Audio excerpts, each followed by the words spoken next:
So the economy of Kentucky, there's a ton of poverty. I think it's 17%. It's one of the poorest states in the union. Matt Bevin, I guess I want to just point out Matt Bevin's economic platform. He chased two major corporations. He tried to get a battery plant in Pikeville and an aluminum plant in Greenup County, and they both fell through. I heard there was something about $30 million that he got from I don't know what that's Ike Lawrence. He said that he had $30 million to do this, so he's just wasting money to go after these international fishing expeditions, and they're not working. So he wants to bring in like Toyotas and all these great corporations, but so far his efforts have been failing. He brags about having. Well, I think it's a bad strategy. I think most new jobs, most increases in employment are created in the small and medium-sized business sectors. And when states compete to see how much essentially bribe money they can come up with to attract the few huge corporations that are looking for location, there's a race to the bottom, and states try to put together the most attractive deal and end up losing tax revenue for years to come. So I think the strategy ought to be not to go chasing after the next Toyota, but to improve the business climate in the whole Commonwealth, and that takes a number of different measures to accomplish, and go with small and medium business and not try to go fishing, as you put it. When I think about $30 million, if you were to give an entrepreneur $50,000, that should be able to start up a lot of small businesses. You'd be helping out 600. I think if 50,000 into 30 million, I think I just did it in my head, but you should be able to help out 600, Kentuckians. So instead of trying to find these corporations to save everybody, instead you would actually be developing Kentucky for Kentucky. That's a good point. Thank you. I agree. There's some more economic news. He brags about this $18 billion in new investments, which, I think that's good, new investments, right, $18 billion. But he also brags about creating 50,000 new jobs.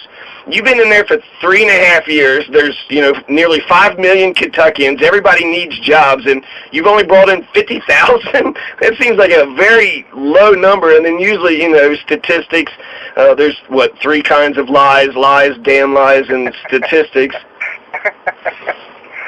Yeah, there's also a category of BS.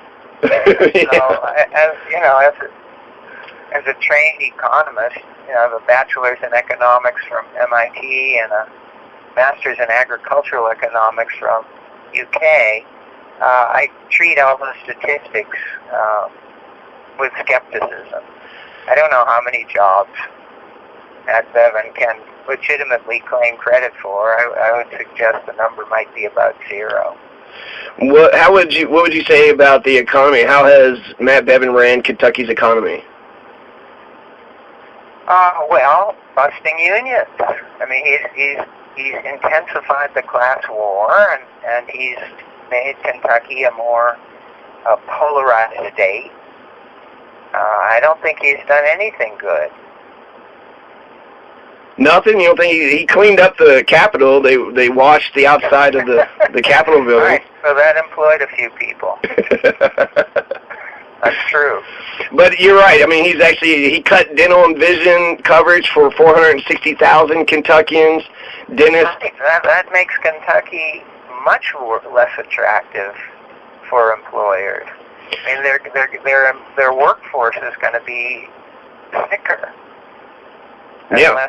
Less capable. They're going to be more absenteeism. All of the damage that comes from having a sick workforce is going to spread throughout the whole Commonwealth. It's very short-sighted. Yeah, I agree. Ike Lawrence, he actually points out a lot of the health issues. He was saying that Kentucky was in the top 10 for obesity and diabetes and cancer of all kinds, and his solution was just to cut out the high fructose corn syrup that the mothers are giving to the babies. But I felt like universal health care. Is he going to pass a law? I guess I'm up to. I have to, get. I mean, that might help. I've never heard that idea before, but how's he going to do it? Even if he did something and passed a law about it, I guess he's opposed to universal health care, so he wouldn't. It seems like he knows all the problems right in front of him, and to just to say that, it seems pretty heartless. It seems pretty callous. It's like, I know that you're ill, I know that you're sick, and I know that you need help, but, sorry. Well, this would be the Republican attitude across the board. Yeah, and I think that might be a problem, too, because what about poverty, right? So it's like LBJ did something about poverty, so none of the Republicans want to even, but they're supposed to be Christians, so I thought Christians cared about the poor. So poverty. Would you? They don't really have an economic plan. What Republicans have is a plan to defeat the working class.